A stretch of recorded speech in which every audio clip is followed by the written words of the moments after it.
I believe they showed us again at the Fiesta Bowl how good Penn State can be, and truly was most of 2017, but oh so close to perfection and a possible Big Ten championship and beyond. We bring in Ellie Moretta Felice. You can join him on Black Shoe Diaries. It's the Penn State platform on SB Nation.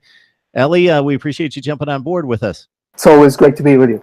Yeah, let's talk about the Washington win in the Fiesta Bowl. So now 7-0 historically for the Penn State football program at the Fiesta Bowl, one of the marquee matchups, marquee events in college football's postseason. It was an exciting game, one in which Penn State clearly looked like the better team, but almost let it slip away. It got a bit uncomfortable there a few times in the second half. But between Trace McSorley delivering both on the ground and in the air, and of course Saquon Barkley in a limited role, still making a huge impact on that game, it was a pretty impressive performance overall.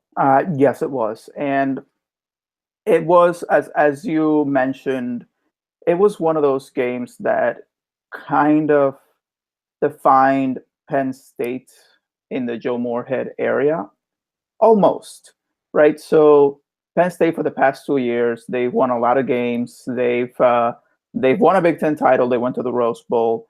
But in the 3 losses that they've had since that they lost to Michigan, the script has kind of been the same. They've built a lead. It looks like they're essentially going to take over. And then in the fourth quarter, everything just crashes and burns. That happened with USC, 2-touchdown lead, ended up losing the game. Happened with Ohio State, 2-touchdown lead in the fourth quarter with about 5 minutes left, end up losing the game. Michigan State was a little bit different insofar as they didn't have a 2-touchdown lead, but they did have a lead that they eventually just gave up and ended up losing the game. And you could, as a Penn State fan, you could kind of see the fear start to set in as Washington started cutting into that 2-touchdown lead in the fourth quarter. And we're thinking, oh, here we go again. We're going to lose this game because reasons. But they did it. They finally just held on to the lead. And I will attribute that to Ricky Rane just having a different game plan for the latter parts of the game, and it actually working, because I think the difference in this game, outside of how good they looked throughout the whole thing, that last drive that ate up 6 minutes of clock, it was what Penn State had intended to do in all of those games that they lost beforehand, but it actually worked this time. So it was good to see that the team that dominated for the first 3 quarters was able to actually close it out in the last quarter. So, of course, what was exciting about the game was watching Saquon Barkley go off. He had a signature run similar to what he did at the Rose Bowl against USC, that being more of a twisting, turning against the grain, making guys miss in the open field, and then burning the USC defense for a 75 to 80-yard run. This from about 90-plus yards in this one against Washington, where he basically made one cut, he had the angle, and he just beat the defense to the sideline, and it was history. How do you put this guy's career at Penn State into words? He's considered, even though he's probably not going to be the number 1 selected player at the NFL draft because of the quarterback position having that kind of value, he's largely considered the best player in college football coming out to the NFL draft. And he's just rung up highlight after highlight, and just been a guy that I would think has just captured the Penn State football community. Yeah, absolutely. And you said it best. He has been this good this entire time, but that run against USC is what put him in the map. And it's just so funny that it started with a big run, and it kind of ended with another big run against Washington.